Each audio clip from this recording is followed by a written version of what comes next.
دا سرینده پکې زما ډېره خوښه دی. بله ورځ په ټي وي باندې راغی نو ما سره ماشوم ځای ناست وي، دا جوي دا پیالې چې جوړوي دې ته ښه اواز وباسي. بل دا ده چې زموږ په دې پروګرامونو کې دومره تجربه وشوه چې تمسو خادی له بوځي که نو دا خلک راله اکثر میل میل لارې ته راوتي، دا امیر اغوستی او دا خیال محمد دی او دا ګلدار دی. سهار چې راځو بیا هم څوک دام نه وي چې په مخه دی ښه والله سې به داسې کې دغه روان دي.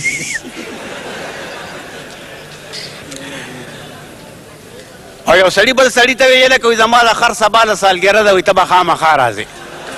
هغه ورته وایي زه خو درځم خو دا راته وایي چې ته به په ما څه خورې. هغه ورته څه چې دا خر خورې به ته هم خورې که نه.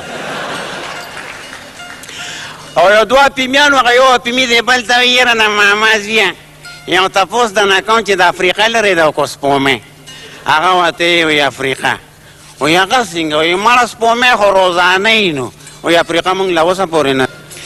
بل یو ماشوم پلار ته لګیا وایي داجي وایي زه چې په دې هوایي جز کې کښېنم او داسې په بره روان شم نو ستا څه خیال دی د خدای پاک کور ته به کله ورسم؟ هغه ورته بچي دغه مشکله ده که دا جز را پرېوته نو ډېر زر به ورسې.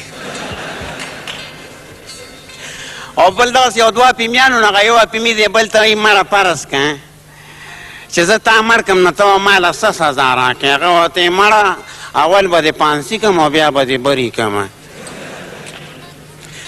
بله دا لطیفه وره یو انګریز هغه د ساینسدانانو نه انټرویو اخیسته چې تاسو جوړ کړي تاسو جوړ کړي. چا به ورته ما جز جوړ کړی، چا به ورته ما موټر جوړ کړی، چا به ما ګړۍ جوړه کړې ده.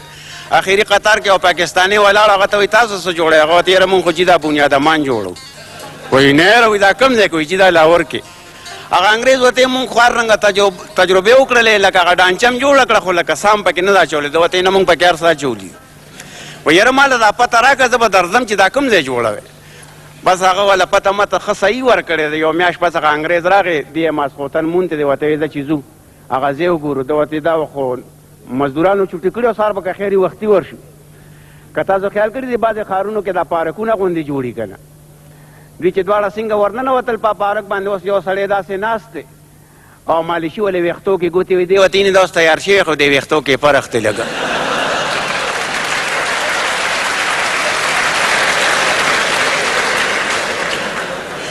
چې داسې نور مخکې لا چې وې که ته اوس یو سړی ملاس دی هغه بل وله دا شا مږي چاپي وله کوي. دې ورته وایي دا هم تیار دی خو دا وارې وله کوي نو.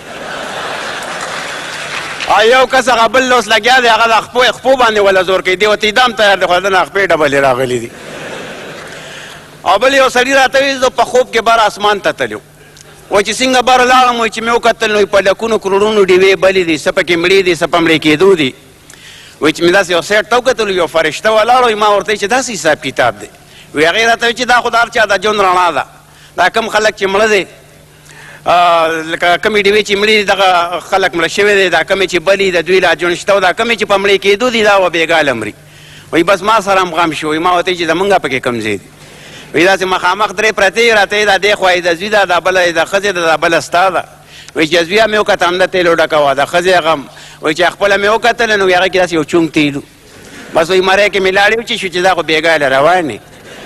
وایي فرشتې ته مې چې چېرته اوبه نشته. وایي هغې وایي چې کېنه زه دله راوړم. وایي هغه اوبه ولاړه زه اوس هغه ډیوه رالم خپله کې تېنه تیل اړوم. وایي کلکه ونه راوته. بس وایي زر زر مې تېنه سرونه لر کړل او داسې ګوته پکې دغه کوم او خپله کې تېنه ساس کې کوم. کله زوی د هغې نه کله ښځې هغې نه.